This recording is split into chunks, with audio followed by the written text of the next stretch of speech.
Welcome to Oh Brother, a podcast where we try to figure it all out with your hosts, Brandon and Collin. On this week's show, Rummaging. Ahoy. What's going on? A lot. My window was freezing, so I was like, hey, hi. Oh, the computer window was freezing. I was like, wait a minute. It's not that cold outside yet. No, but it actually is, kind of. So, not that cold, but like 60 degrees. Holy cow. What in the world? What is? And it actually rained. Oh, you got rain. We didn't get rain today. Wow. Finally, we got rain. Oh, my goodness. We haven't had anything that, other than, a small, tiny drizzle. It hasn't rained. I was thinking about this today, and a slightly distressing thought entered my head, right? Right. The last time I saw, rain, I was in Denmark. Right? I was think about that. Yeah. That's a lot of perspective to try and wrap your brain around. Yeah, it kind of hurt me. I was like, oh my God. Not too sure about if I like that or not. Wow. Yeah, I wasn't either, intense. really, after I sat with that for a minute. Yeah. I was like, oh no. I would have to sit with that for a real long time before I'm like, yeah, this is what I'm okay with right now. I'm fine. Oh my goodness. That's crazy. So yeah. Was it a lot of rain? I don't want to be all weather talk here. I don't in the Midwest. really know. Again, I don't own a rain gauge, and I haven't talked to any farmers today, but I was. Wow. The custodian guy said he heard something like it's over an inch at least. So, okay. It's been pretty it was a pretty steady rain for most of the morning and afternoon. Okay. Nice. Just it's raining. So nice. How exciting. Feels nice. Yeah. Nice. We had to have indoor recess again already. What the heck Whoa, is that? okay. That's quite the leap. I already have an indoor recess. This is a little bit much. Okay. I don't really know how I feel about that. Yeah. I don't know. Okay. We went too far. Yeah. Correct, a little people. too far there. But, it's okay. But also, it was kind of fine. Yeah. Cool. So that was nice. Fun. But yeah. So just trying to steer the ship in the general direction of getting sixth grade off to a start here. That's where we're going. Just a lot of it's not unintentional that the first science lesson is about making observations, and I spend the first few weeks of school just sort of looking at them, what are you doing? Why would you do that? Writing notes. What is happening here? Documenting. Yeah. Well, I told some of them the other day. I was like, all right,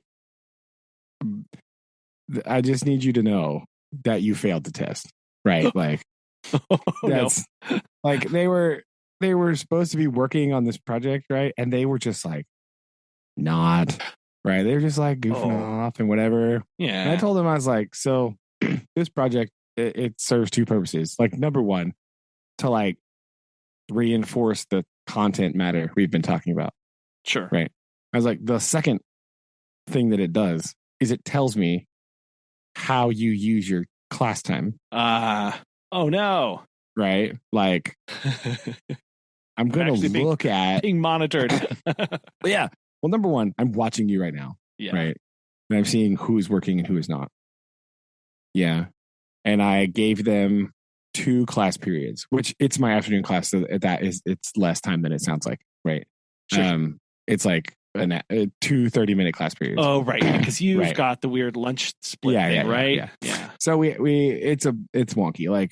Because we still have recess and we have this responsive intervention reading thing and lunch, right? So our afternoon blocks are only 30 minutes long. But whatever. I told them, I was like, this, the first day, when we started it, I was like, this is going to be due at the end of class tomorrow.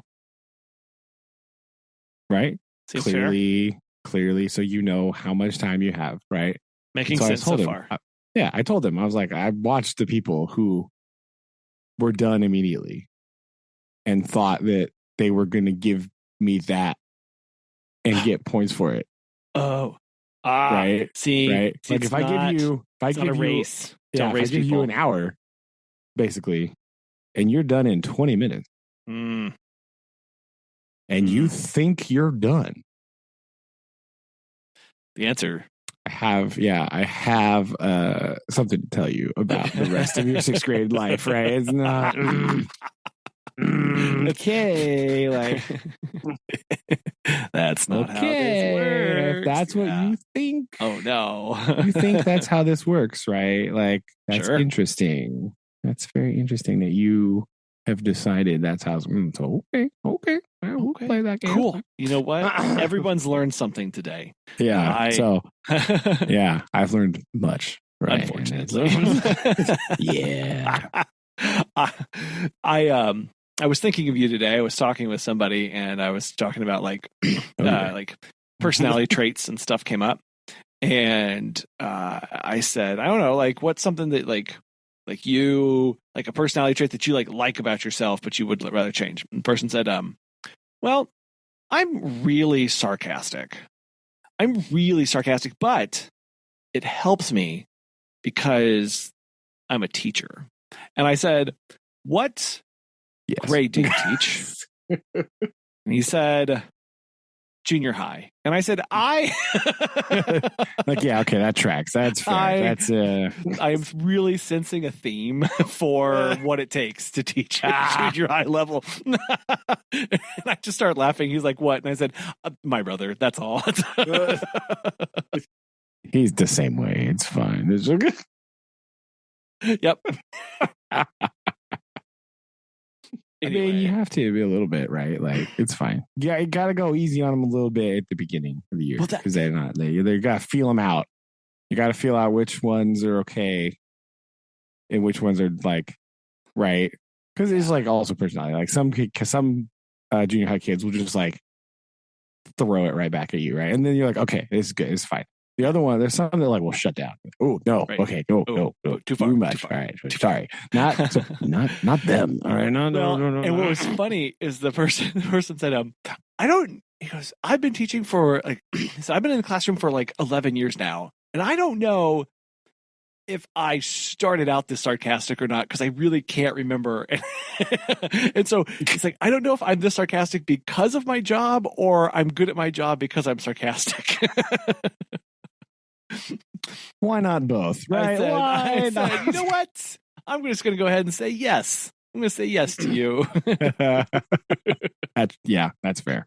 Yeah, that is fair. Funny. Like, I can't really remember because it was been a while. I was like, oh, okay. Yeah, it tracks. So it's okay. Nice. So kind of getting off to the races and everything. So sounds like it's going well so far. Yes.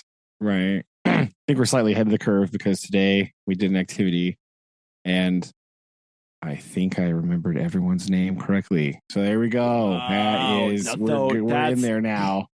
We're in there now. So yeah, the first like 2 weeks, I was like, wait a minute. Who are you? You there. Yeah. Come here. So that, I have to do that. But I only called one kid his brother's name too. There you go. That works. Okay. There you guys all coming together. That's fine. Yeah, that's what you're supposed all to coming do. Together now. Got to say, oh, that's good. Classic. Yeah. So it's so yeah, just kind of it's a slow start, feeling out, right? Trying to get stuff under control, but it's been okay. I think so far. Let's see.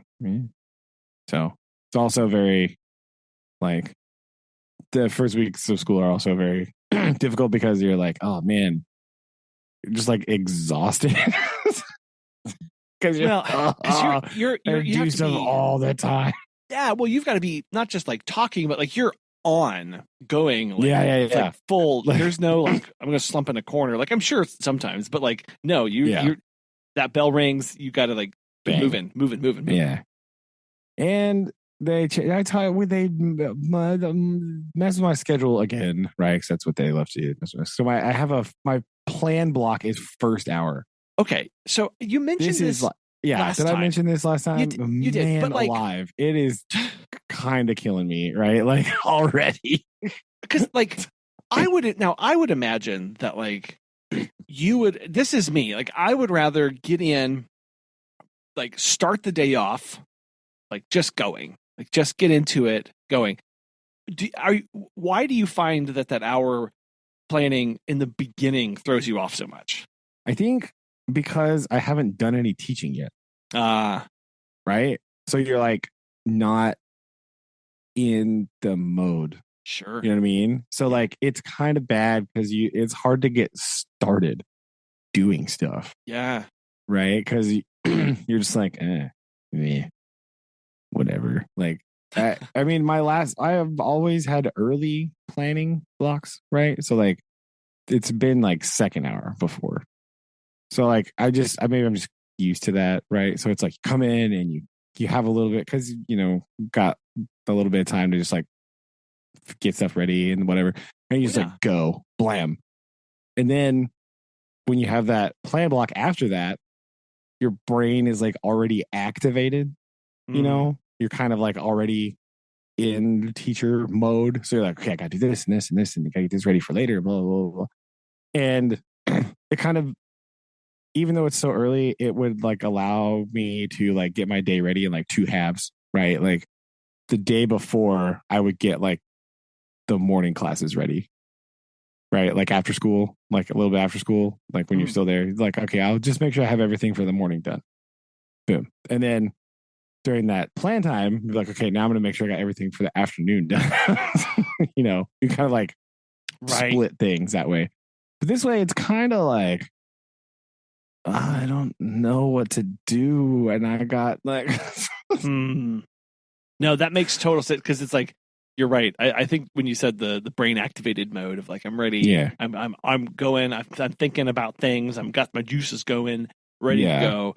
Versus like okay, and plan. Yeah, because I don't like. I tend to be a person that like thinks about things and come up with like my plan sometimes like in the middle of the moment, right? Yeah, I'm just like, I got an idea. Like this week here's kind of what's happened. I have been toying with a long time redoing my beginning of the year science experiments, right? Okay. So like after last year, I was like, yeah, I'm just tired of these. Like they're not really that good. They're like not as hands-on as I want them to be, and it's like whatever. So I have thrown out two of the old ones. There's three. I do three. Just kind of get, like practice doing it. Then we can talk about variables and procedures and blah, blah, blah. But so I just threw the other ones out. And I like last week made two new ones. Oh jeez. yeah. And then so I had to make some lab sheets, right? But again, I just whipped together a data table and was like, here you go, bang guys. But no, whatever. we all know you make it look pretty with the little graphics. I did not. No, we just use everybody knows this. And whatever font Google Docs comes in, and I put a table in it, and I put a place. I did remember to put a place for their name, and it was good. And the header, even. Look at that. Whoa! I used the header. I'm sorry, what's up now, sir. You're gonna need to step out. And yeah, what's up down here? Got the header going on, and then a couple of questions about it. So I whipped up two of those real quick. I dug around in my. The most exciting part about all this was digging around in some of my science cabinets. And I found a whole bunch of graduated cylinders that I did not know that I possessed. Oh no. And there was funnels with them. So I really feel like this was great, right? Like I was like, yes, win. I'm in there. Like that's spectacular. Yeah. So some of the kids are like, why do you have all this stuff? Like, because you never know. Yeah. Right. You never know. I have it now, and we're doing it. Yeah, I have it. And we're good. Right. So there's still a couple cabinets where I need to like throw out like some stuff in there. Like I'm not going to use it. Probably I just need to like. No, you're not that crazy. No, I mean, no. it's hard as a teacher to be like, I have this like small stash of like folders. Like, do I ever really use folders? Not often. No. Do I want to throw away folders? No. Like, Also, yeah, answer is also no. So like, like I don't know what to do about that. But some things like that. Like today, I was looking for, again, I was rummaging, looking for something to hold all these marbles that I bought, and I was a coffee can.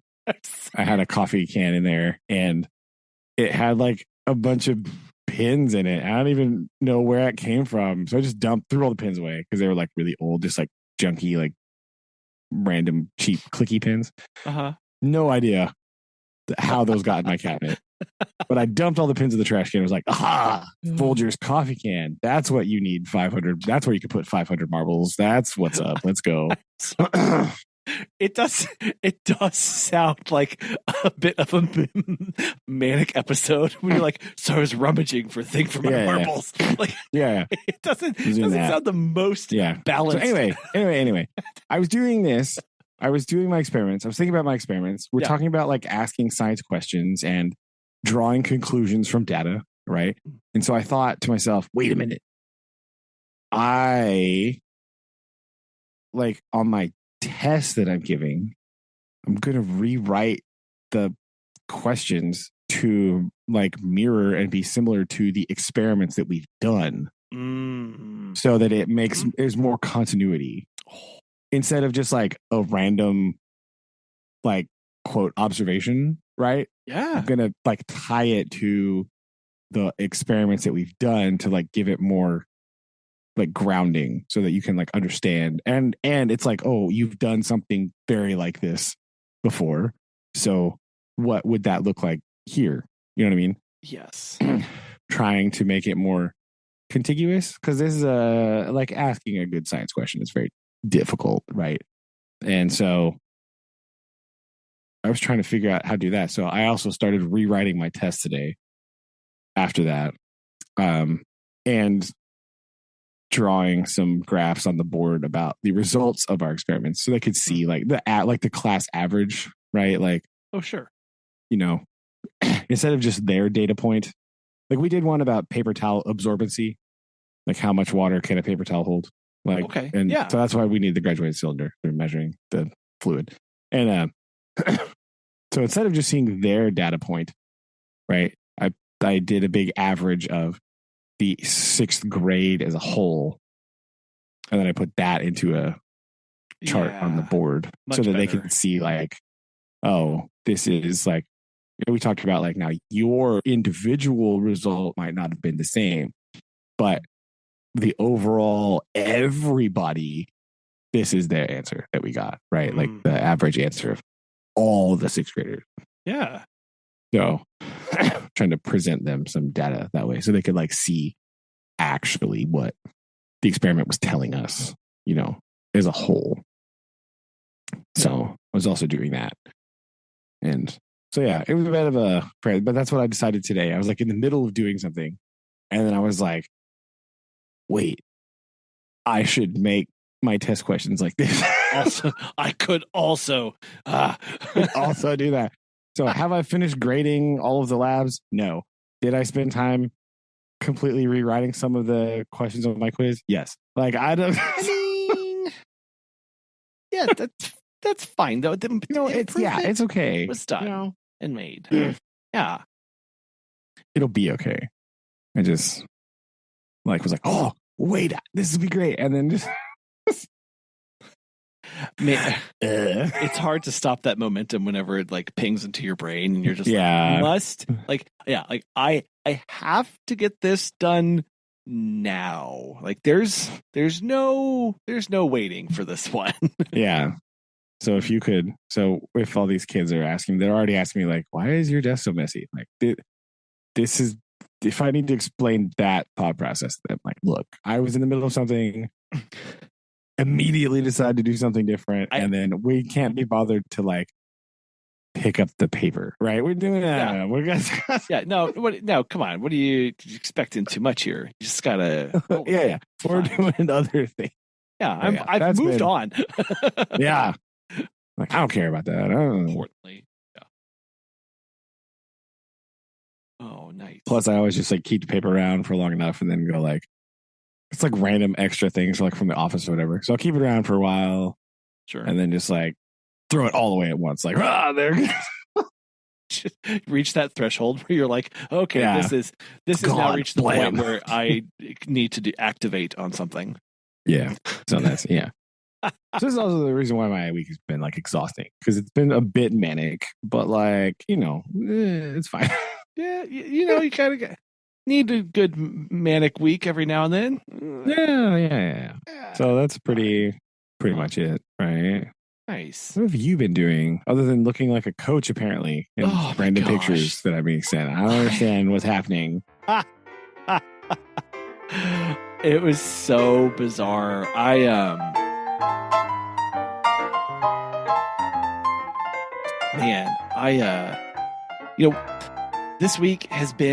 This month has been wild. It's one of those things where like if you compare it to some of like the early winter months, like January and February, you're like, oh, this is an absolutely insane, crazy busy month.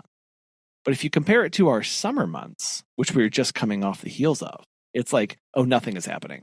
This is so slow. I don't even know why I'm doing this. What am I doing? Like, it's just how quickly I lose perspective of that. Of like, no, literally, this is like double what we were doing in January of this year. Oh my goodness! Right, like that's where we are. That's what we're doing.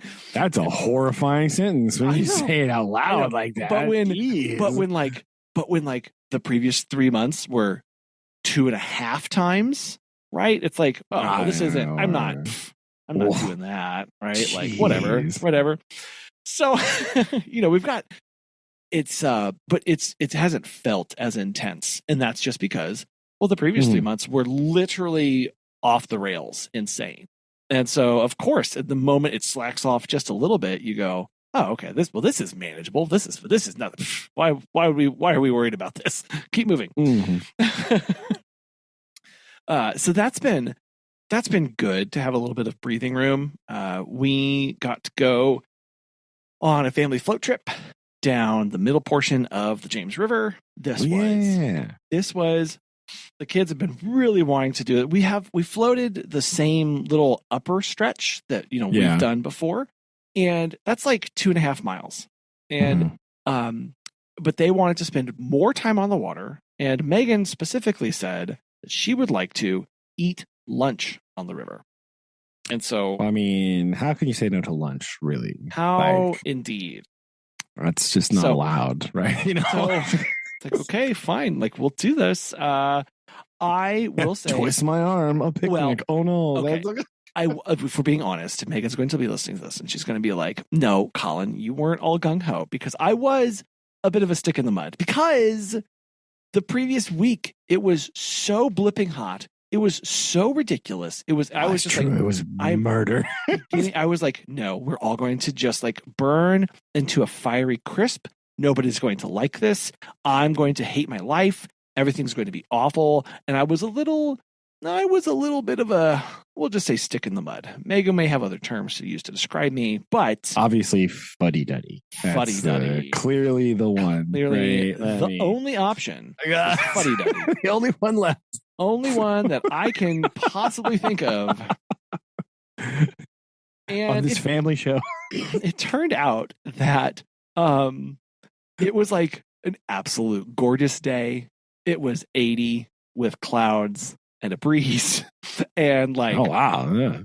Yeah, it was actually like sometimes a little cool if you were in the shade. Oh wow. Now, and it ended up being an absolutely wonderful time. I talked to some of the outfitters to see like, hey, what's the river like? How are this? Blah blah blah. And when we go floating, we float in canoes and a kayak. Megan's in the kayak. I'm in the purple canoe with the kids trucking on down the river. And they were just like, yeah, it's You float it between 4 feet and 6 feet. It's above that. Do not come near the river. Basically, you'll die. I was like, yeah, it like rips through there all of a sudden. Like, it's real weird. Yep. I was like, cool. We were sitting right at 4.3 feet. Oh yeah. Fine. So I was like, awesome. However, at 4.3 feet, it is a little low in spots. A bit. Yeah, I was gonna say that sounds a bit low. Yeah, now, if we were floating in an inflatable, one of those things, right? Oh yeah, like a raft of sorts. Then it probably Rip the would bottom not right out. have been an issue. However, because we are not those kind of people, and we actually we float proper. You paddle. Whatever. Right. I don't. Whatever. You actually paddle. Like, yeah. Right. Yeah, it's an actual thing that we do. We drug a lot. Yeah. 4 is a little bit. But yeah, 4. I was like, really? 4? That's what you'd say? This was floatable at 4? In what? Your shoes? Walking? Sure. I could walk the river in 4 feet. Like, absolutely. I don't know what people do it for. That doesn't make sense to me. No, thank you. Right? Like, yeah, I was a bit very high. A bit confused by this. We floated 7 miles river, dragging in. Well, we could have done it in 5, but we had an hour lunch, and we then spent another hour, like a true hour, at something else, just kind of playing around and doing stuff. Yeah. And so we stretched it to swimming. Yes, swimming.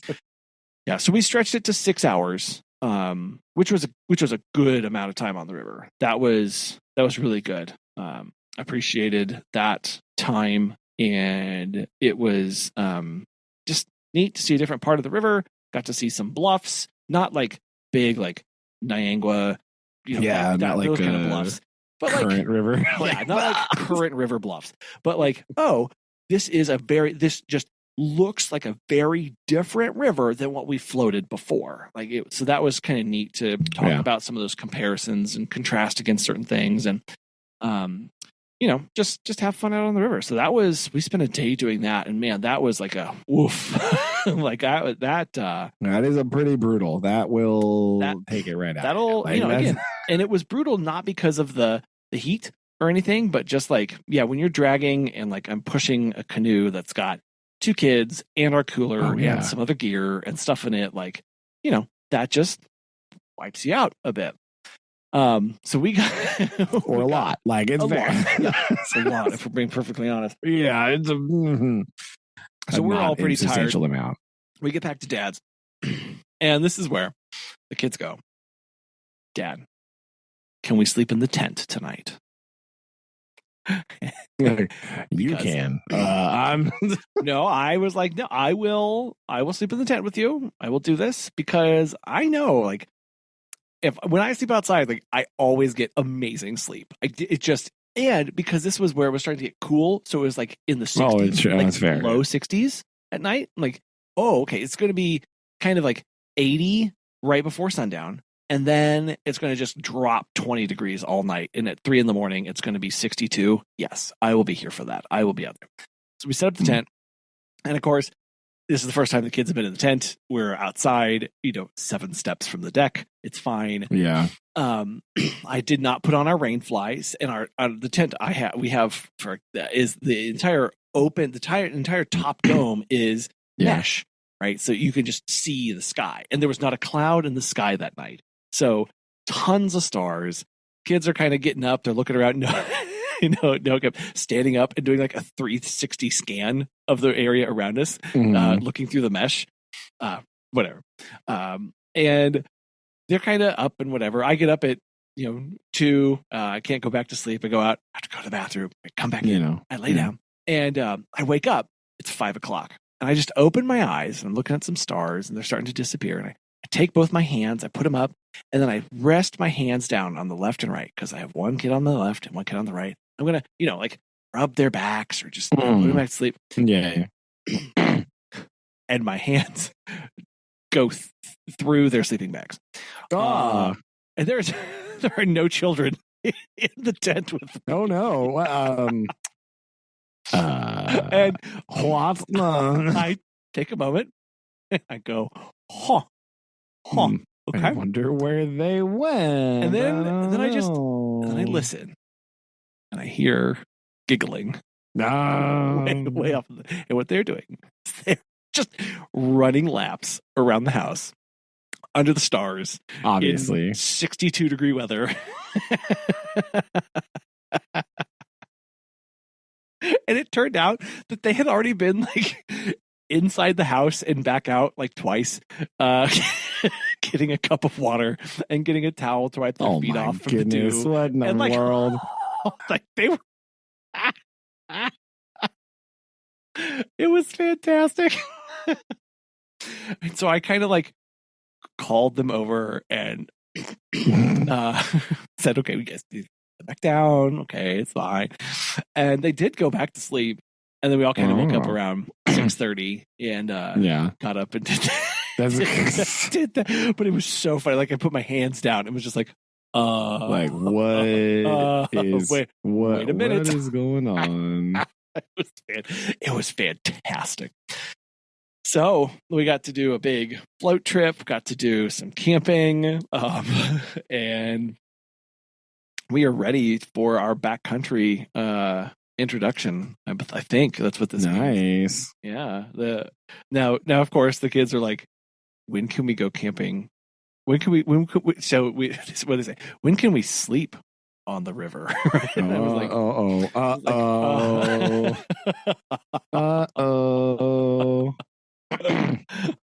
I was like, well, yeah. Not now. I think we're gonna need to work up a bit more to that, because there's 6 hours on it. They were both completely asleep within 5 minutes of getting back on the car ride home. Like they were out. It was great. So like, no, I don't think like a 6 hour day and then like another 4 or 5 hour day. Like, no, I don't think we're going to be doing that just yet. Yeah, that's a bit, you don't want to do it too early like that. It's a little rougherino. It was good. I enjoyed it a lot. I was like, yeah, we need to be doing this a lot more, like a lot more. So that's we're kind of looking ahead to, I think maybe we'll do one more fall float. I don't know yet. We'll see. Nice. It'd be nice. So yeah. So we're kind of now I'm in prepare mode for travel September bonanza. Oh yeah. I am getting I'm not like super nervous, but just like what I have to do is I have to, because we do a lot, like it does mean that we have to pull forward like so much before so that we can leave.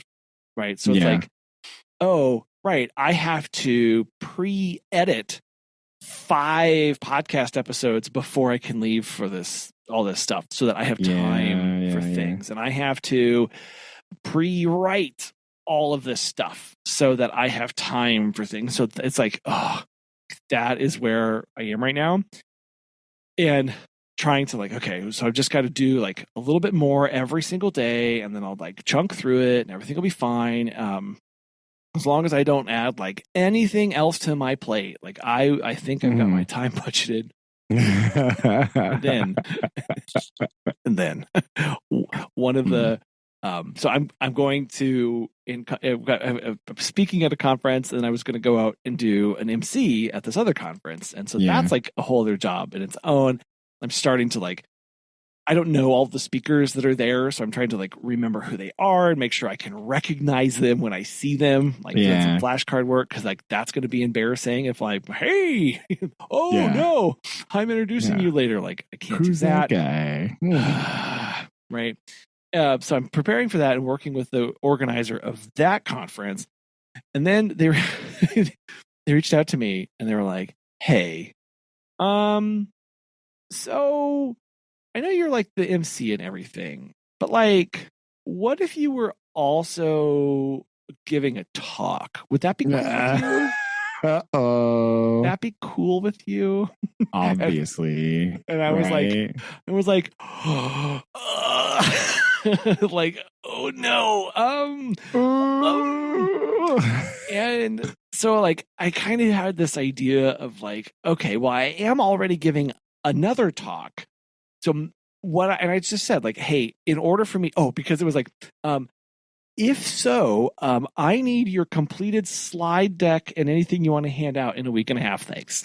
And I was like, oh, not a week and a half. What the heck? Well, for an hour-long talk at like a conference that is supposed to be like really high level, high impact kind of stuff. Like, yeah, this isn't like my favorite color is blue, and I calm myself by reading. Like, it's like, no, like these people are like, it's, yeah. So I'm a little intimidated by that. Yeah. And so I was like, well, I have this other talk. I think what I'll do is, if you're okay with it, I'm going to just like use 60% of it and punch up the rest of it to fill the time. And she was like, that's fantastic. Great. I love it. I was like, cool. So I sat down and I have my original slide deck and I'm like going through it. And again, it's all just pictures and like random pictures because I've got to have those are my pictures, are my keywords to cue me to what I'm supposed to talk next. And I'm going through all this and I start picking and choosing. And then I'm like, oh, well, actually, and all I have to do is, cue an hour and a half later. The talk shares exactly 3% from the original one. And it's completely different. And that's fine. It's new. It's exciting, right? I know. And of course, I told Megan, I was like, the only way I'm doing this is if I'm sharing between talks, and because it won't be so burdened and I won't be so freaked out about it. That it was I'm sorry, I can't help myself. I am so sorry. Anyway, can we just move on from this conversation? So I'm building that deck out, and I will say I'm really excited about this one specifically because it's about, so the conference is all about like scaling and like growing your business and like all this stuff that like whatever. I'm not going to talk about that, but I am going to talk about thoughtful scaling. So I'm going to be kind of like the one that's like counter programming during it, of like, while these guys are like, set your goal of 180% and I'm going to be like, what if you like breathed a couple times during the day? Like, would that be fine? Would that be cool? And so here's my kickoff for it. Here's my spoiler. I'm going to read Shel Silverstein's story about Melinda May, who ate the whale. Oh, okay. Yes. Okay. I see where we're. I see the direction here. Okay. That's my lead in, right? That's what I start with. And then everything is framed about like, okay, choosing the right whale. And not like the right whale, although that is a pun I am going to make because I have a picture of the right whale. Otherwise, I'm going to be grumpy. Like, choosing the correct whale, the right whale. How to go about chunking away at it. Like, what are the small bites? And my guideposts for the small bites are actually every topic from the other talks going on. Like using AI, like using this thing, like those are the little bites that you can take one at a time. Sneaking in there. Look at me. Sneaking. I do have references to like where pursuing your whale could go wrong. So of course I've got some Captain Ahab talk. Good, thank you. Good. Okay. Good. I also have some talk about Pinocchio and the transformation that happens when you're in the whale. Nice, Maestro. Maestro, yes, literal Maestro. rebirth, right? Yep, rebirth. So I'm. I also do pull in from some Inuit lore on what whales represent to them. Nice. And then we wrap up on like, okay, now you choose your whale and go forth. Like that's that's my whole talk, right? Where I'm taking the whale metaphor and I'm like running with it. Having a good solid through metaphor is really important, right? I feel like it's yes. Because what had happened with something Susan and I were talking earlier, and I said I was telling her about something, and I was like, listen, I don't have answers, I only have metaphors. Okay. I don't Exactly. And what had happened is that in my other talk, I had used a little bit of the story as my transition point, because I started off that talk by saying like, hey, that talk is about time management, which is really boring, and I picked a dumb topic. Like I will own up to that. Like I was not in the right frame of mind when I submitted that talk. Like it's about time management. I'm like, oh man, no, that's gross. Why did I do that? So that's time management. But I talk about like, here's the 10 guaranteed ways to waste time.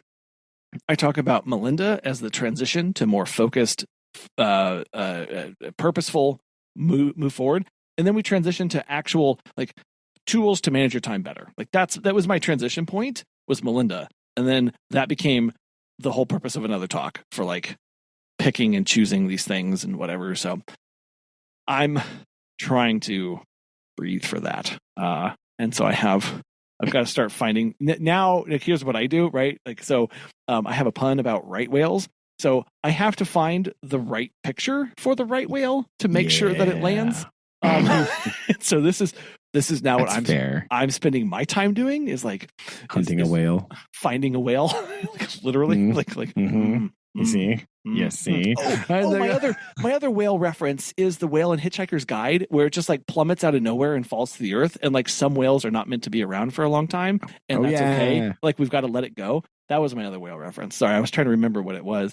I like this. This all came together in an hour and a half, like last night from 10 to 11:30. So I'm, it's okay. could not give this right now, but yeah. And then I this week I went and gave a talk to some business people about business, about this thing called 1 Million Cups. I've been there quite a lot.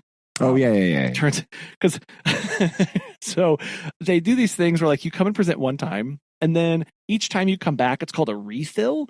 And what they want to see at the refill. Oh, nice. Right, okay. See? Oh man, puns. See, puns. There you go. Puns. And I'm like, this is like a big mucky muck like nonprofit funded by the Kauffman Foundation, and they're using like I'm good with when I use my puns. Everybody be quiet. What they want to hear is like stuff you implemented from the last time you were there, and like a new challenge or a new thing that you're coming up. And I got a call on Monday from the organizer of that group, and he was, kind of doing a little bit of a schmooze, and I know him, and I'm talking to him, and I know what his ask is. I know he's calling me on Monday. The meetings are on Wednesdays. And he's like, well, man, we'd sure, what do you say? Like, hope things are going well for you. And man, I'll tell you, I know we had you back in March, and so we're coming up on 6 months, but we would love to have a refill from you. We absolutely would. But hey, my September is completely full. What I actually need help with is this Wednesday. That was what a hook set that was. And dang. Brandon, I had not said a word up to this point.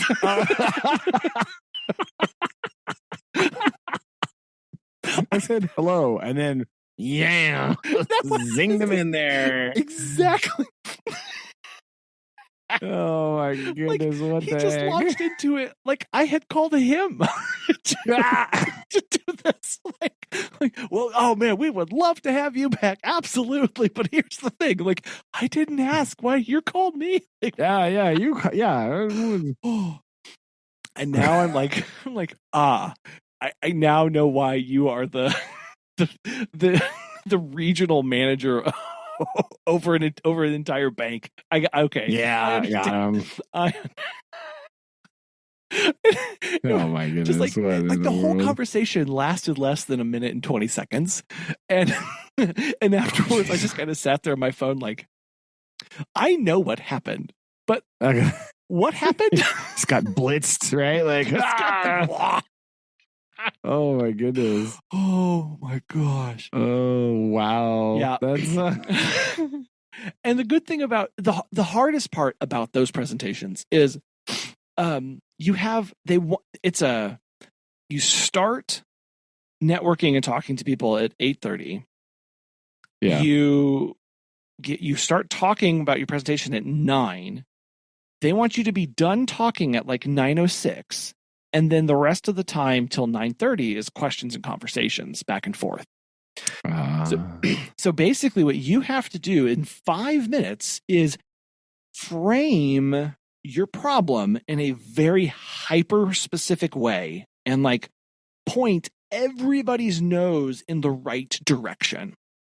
Because these are people who show up, they are small business owners. This is a networking event for sure, but like these people, they show up to give advice to those who are presenting. Like that's the whole point, is to share ideas and get feedback on them.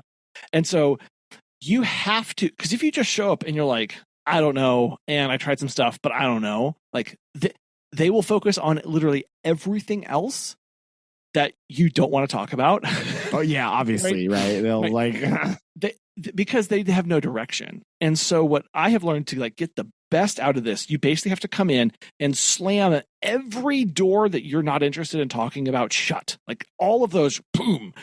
And then hyper focus and say the words over and over again about where you want to go and what you're there for and what you need from them.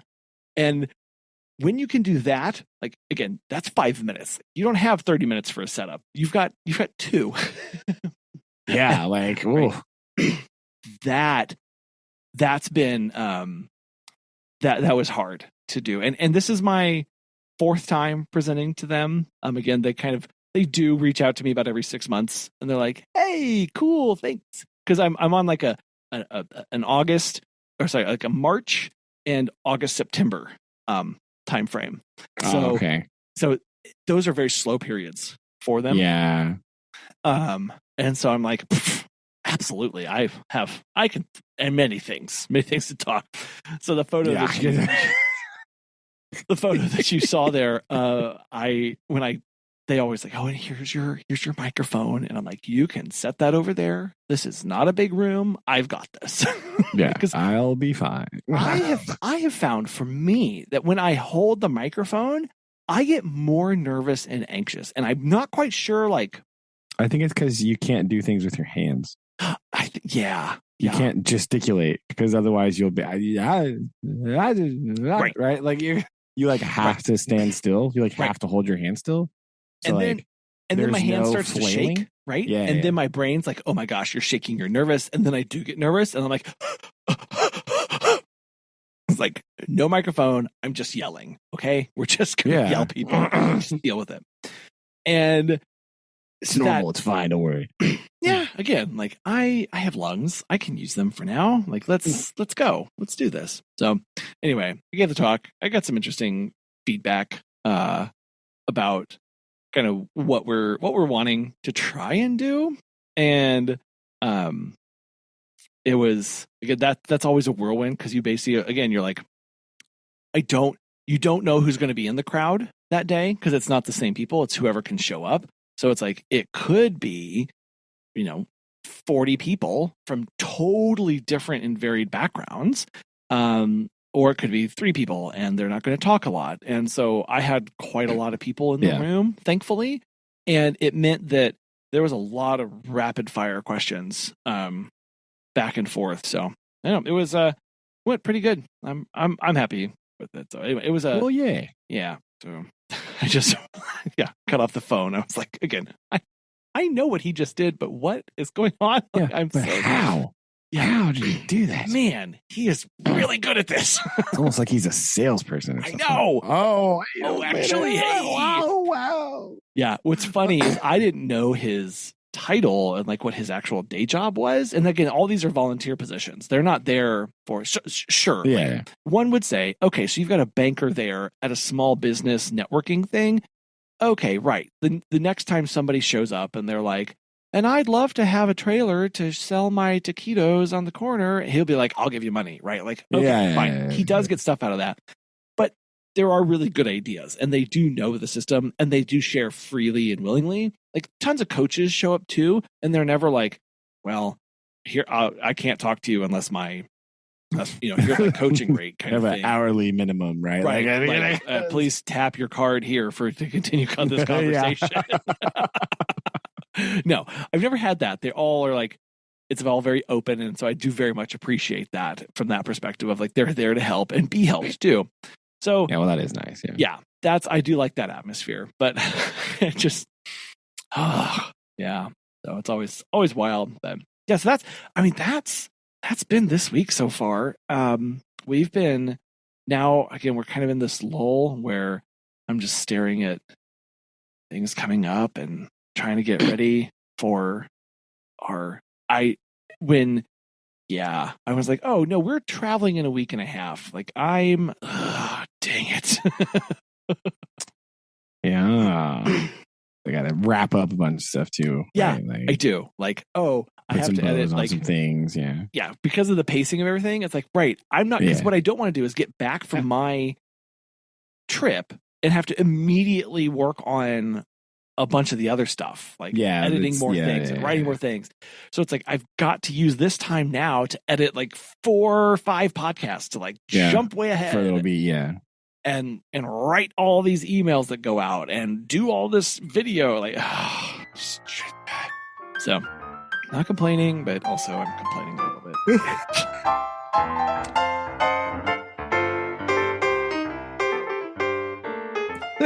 Yeah, that's all I got. That's all I got. Well, to ease your mind, I have a surprise for you. Right. Here you go. To take you out of this, right?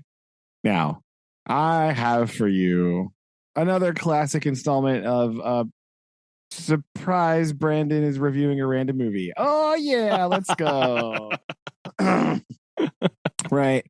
Now, of course, what else could I be reviewing this week? Right.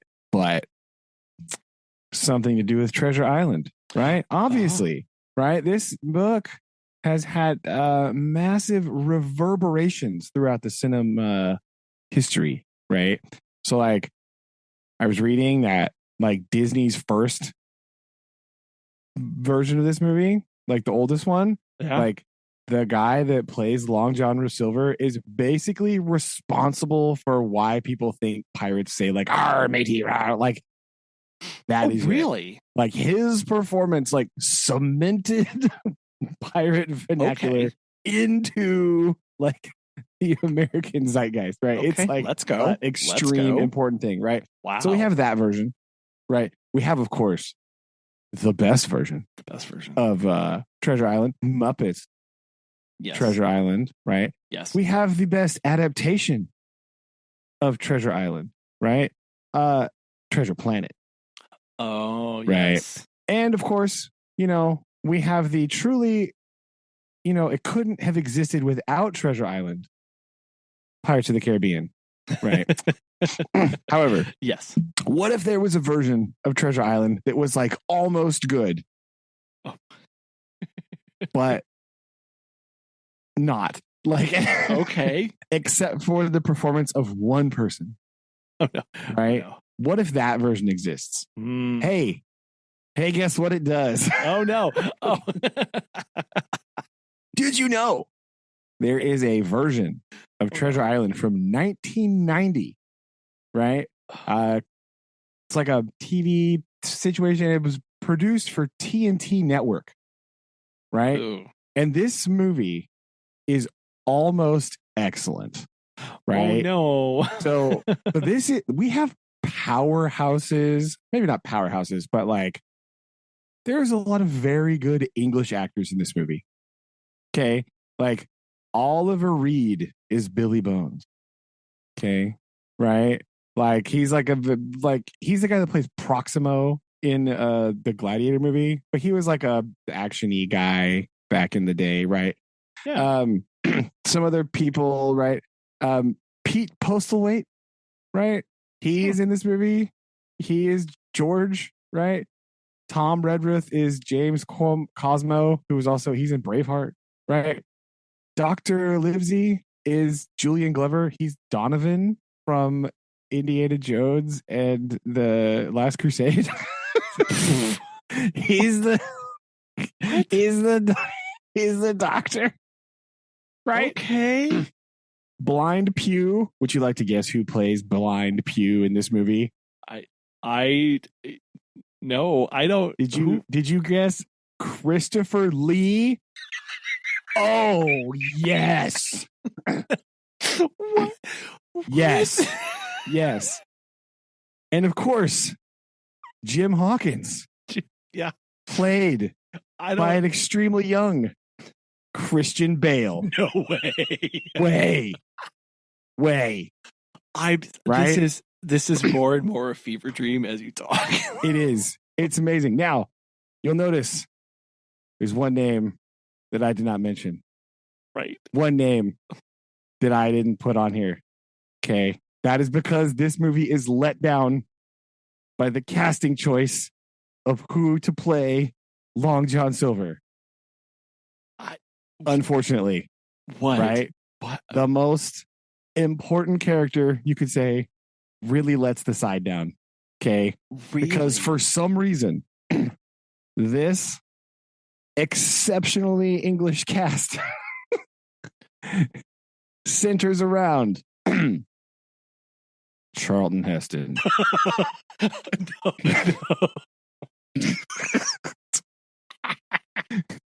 And believe me when I tell you, Charlton Heston's Long John Silver is so bad. Oh no. It's so awful. Why would they do that? I don't know. It was still 1990. People still cared about Charlton Heston, I guess. I don't know. But like, man, literally anyone else could have been in this role. That's right. Crazy. Yeah. Yeah. Oh. I really feel like they fumbled it when Christopher Lee wasn't Long John Silver, if we're being honest. But like, I don't, man. Can you imagine? You imagine Christopher Lee, Long John Silver, brother. Oh man, that'd be so good.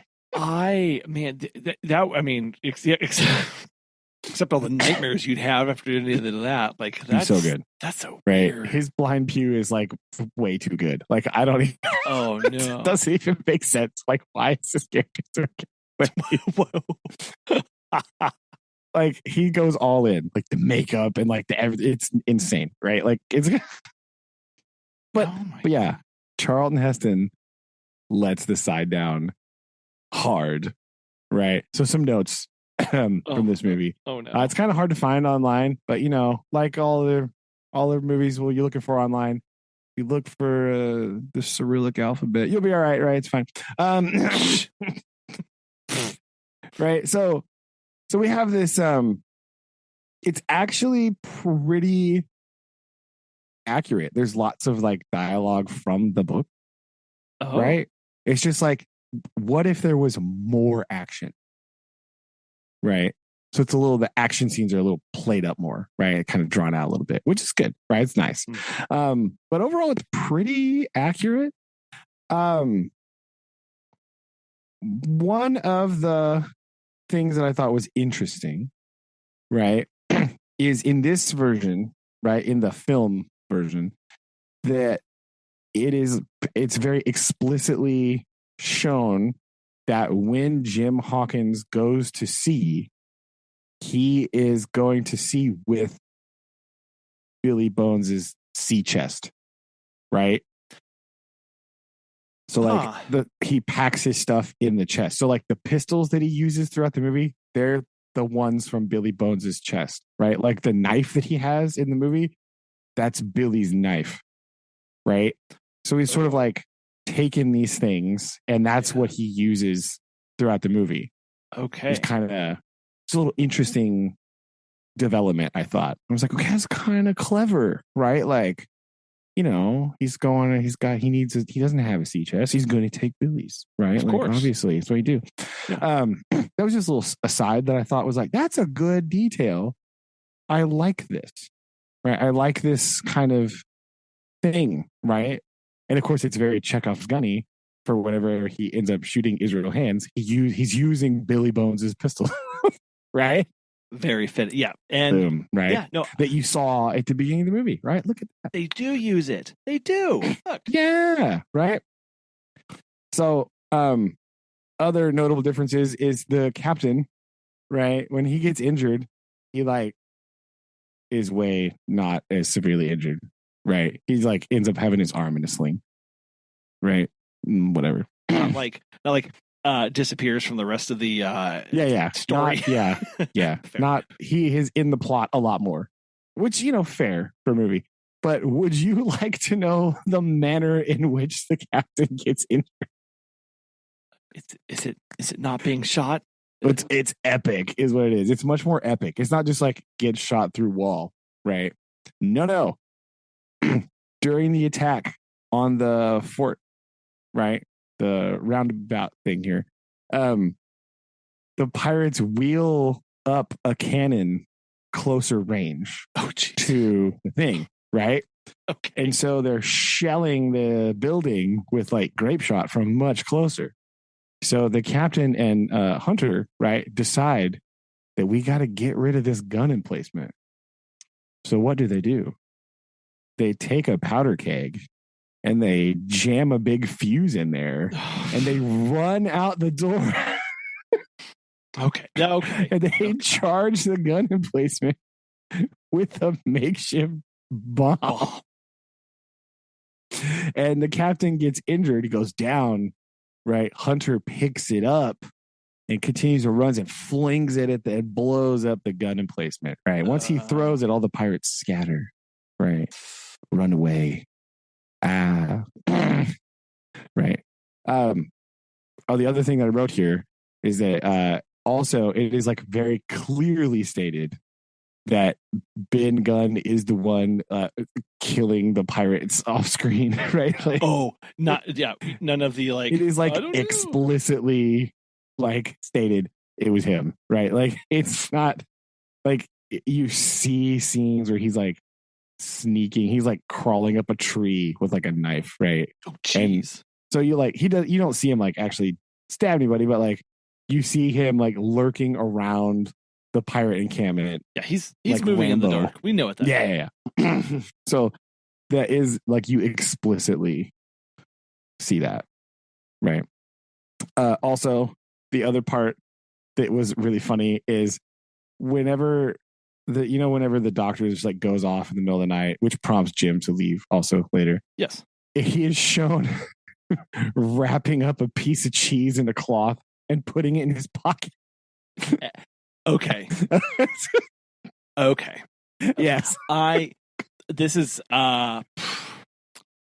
getting close to the number one version actually now at this point. This is really see I'm talking about. This movie was almost perfect. Yeah. Okay? It was brilliant. Except for Charlton Heston. Other things I wrote here is the fight with Israel Hands is actually really good. It's very dramatic, right? With Jim and Hands on the deck, right? Of the thing. Doing their up close and like and like it's really dramatic. Like when the ship hits the ground, like Israel's about ready to stab him, and it like they both get thrown off the thing. But he also they did add a line in there, I think, where he right before he shoots him and it clicks off, like Israel says out loud, "Oh, Jim, you didn't keep your powder dry," and like runs out. Oh, jeez. Okay, yeah, that's so it's like a very dramatic, right? So that whole thing is like very good. So yeah, that's basically what I wrote. I have a couple other side notes here because it's shot in 1989, released in 1990. I have a note here. I'm just going to read it verbatim. Aside, there's a weird amount of didgeridoo in this soundtrack.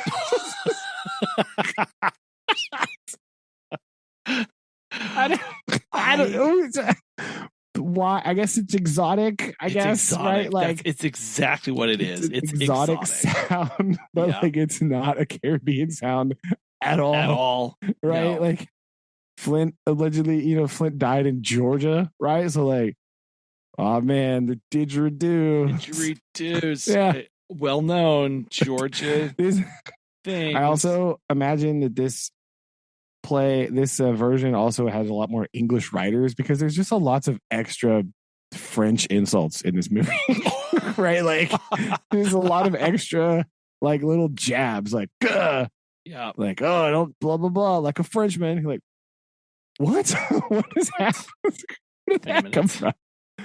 Like that, like when he's checking the guys when he when the doctor goes back and discovers that Jim is with the pirates at the readout thing, they like he asks to see their tongue and he's like, oh man, that tongue's pretty bad. It could frighten a Frenchman. Like, what is that? What does it mean? We're just saying things now. Is that what we're doing? Is that yeah, we are a saying things now apparently. Another thing that was like very extra and like not necessary is that when they're going to find the treasure, there's this scene where there's just like a rope across a huge chasm with a waterfall, and they are like, the thing we like hang upside down on the rope and like shimmy across it. That's what they're doing. Oh, how? Who put that rope there? What are you doing? Why? How does Long John Silver do that with one leg? I don't really understand what's going on. Right. Yeah. There's actually, we have lots of questions, people. Yeah. There's like a very extra, like that scene does not need to exist at all. Like, why is that there? Other than for me to think about the fact that Christian Bale becomes Batman later, right? That's really the only reason. Origin story. Everyone has an origin story. A portent of things to come, surely. Like, what? I mean, I could see how they were trying to punch up the like island adventure. The walking. Part. Right. Yeah. Yes. They're like trying to punch up the walking across the island. And not just like, oh, look, I found it. Yeah. Yeah. And I wrote, like when they're going and they do not recognize Ben Gunn's voice just immediately. Oh. Right. So the screenwriters also discovered this major plot fallacy. There's just like, hey, that's Ben. Like they don't do that. They like stay scared the whole time of the spooky ghost voice. Nice. Right. And they don't discover it's Ben until after the confrontation at the empty treasure hole. Yeah. And then I wrote, well, the captain looks fine. Like he just has his arm in a sling. Like, hey, he's still like fighting and like whatever. Not lying in repose. Yeah. He's not like lying on the floor, right? It's okay. So yeah, it's overall pretty good. I also wrote the several scenes actually look like the illustrations that I had in my version of the thing. Specifically whenever Jim is like with the treasure at the end, like kneeling down at the treasure and stuff. Like, so there's a couple scenes in there that are like, and like Silver walking with Jim on a rope. Right. That was kind of like, it looks like that. Okay. See, look at this. It's like, I appreciate the love for the source material here, or at least the attention to detail of the source material. Right. Yeah. This is what I like about this variation. And then, except for the part where Silver just like escapes randomly off the back of the boat while it's in the ocean. He's just like, gone. There it goes. Wow. Like, he just pops over the side, gets in the lifeboat, and sails off. Like, he does threaten Ben Gunn, but like, he's just like, they just like barely left the island, and he's like, bye, see you later, losers. Like, it's really gone. Yeah. Yeah, he's like really gone. Like, immediately. Huh. Man, it all comes down to one very poor performance. That sucks. It really is. It didn't do it for me. I just like, man, it really took me out of the whole thing. Like Charlton Heston, why are you here? Like the voice he's doing or whatever. Like, it's basically just the Charlton Heston voice, right? It's not really. He doesn't do a whole lot else. He doesn't have a lot of range. No. Right. Charlton Heston, not a man with range. No. So there's that. So I don't know why someone thought, yes, he can be a pirate. Like, I don't know. This movie is almost amazing. Right? And it's kind of sad. It falls so short. Right? Like, right. young Christian Bale, awesome. Right? Like all these other actors, like really good. Right? You could tell they're into it. They're just like going for it, being the pirates, right? It's just like they're in, right? It's great. There's a lot of really great performances in this movie. Even like the random people, like it's good, right? They're good. But like Charlton Heston, like what? Why are you here? Oh. So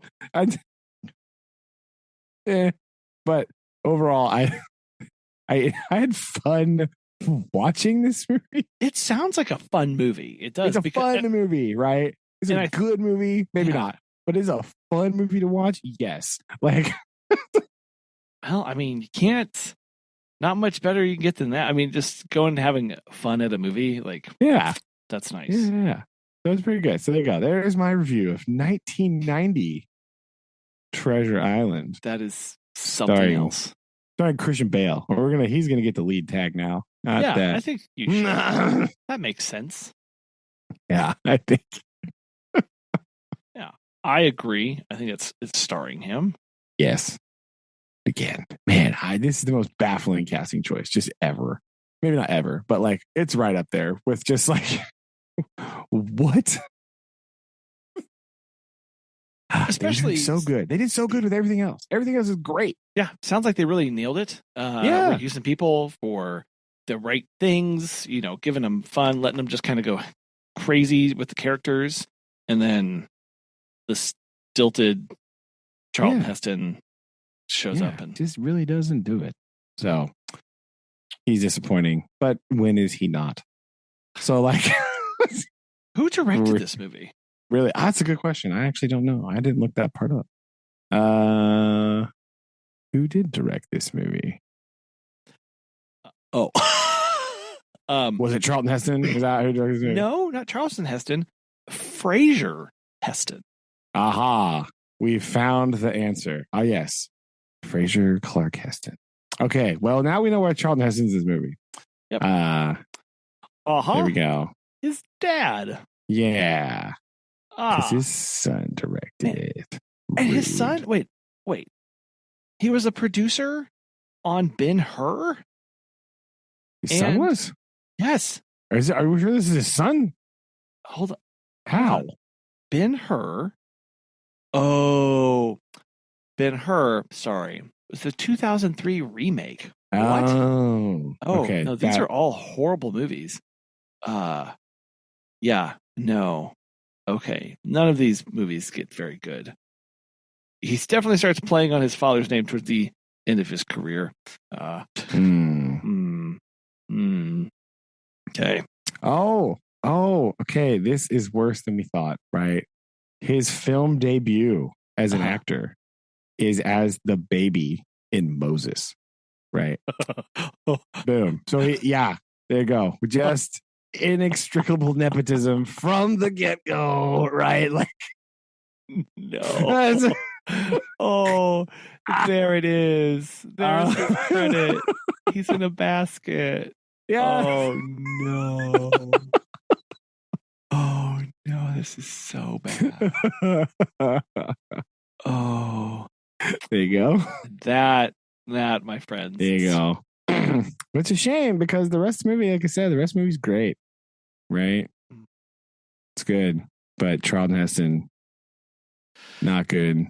This is really the saddest because we could have had Christopher Lee as Long John Silver. Yeah. And I just feel like that is just a tragedy. We're so close. That doesn't exist. So close to greatness. And yet, I know. And yet, people. I know. Here we are. He stole the show as Blind Pew. He's on the screen for like 4 minutes. Like, what a weird. How I mean, we need to be perfectly honest. How does that conversation go with Christopher Lee? Like, yeah, I don't know. How do you approach him and say, "Hey, I want you to be in Treasure Island"? And hey, Dracula, how do you feel about me? Yeah, and no, not in that capacity. No, not in that other role that you were thinking. No. Yeah. Blind Pew. We Need You to Be Blind Pew. Like, I'm so sad that he wasn't silver. I just feel like that would have been so good. Right? I agree. I don't know. I don't know what else he was doing. Maybe he was busy. I don't know. But like, but it's a missed opportunity, and I'm sad. Less sad. Yes, very. There you go. There's the surprise movie review, the 1990 edition of Treasure Island, starring Christian Bale. There you go. Oh. Well, I think I'm going to add that to my watch list if we're being. Yeah. I mean, it's good. It's a good watch, right? Just don't. Yeah, it's fun. It's a fun time. Sounds like it. Most of the movie's really good. Most of it. Just fast over the bits where someone's in it. Unfortunately, it's a large part of the movie. Oh, dang it. Fine. Nice. Well, I'm excited about this. This is good. And I will wrap us in a haiku if we're ready. Play us out. Yes. Okay. Sunlight on the stream. Ozark bluffs hold summer's warmth. Paddle cuts the glass. Ooh, yeah. Now, if we're being perfectly honest, the paddle didn't cut a whole lot of glass because I was walking a lot of it, but it ruins the poetry. I had moments. There were moments of cutting glass, so that's what I focused on, not the. Yeah, you don't want to put dragging over gravel. That's really not the right. Questioning life's choices. Yeah, gravel scrapes the hull. Yeah, it's not really kind of. Sorry, Dad. Yeah, see, I don't want.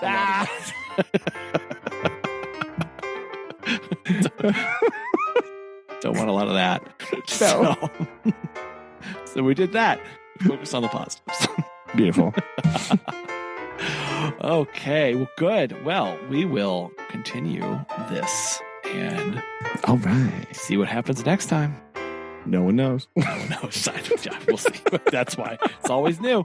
True. Okay. Love you. I love you. Bye. Bye.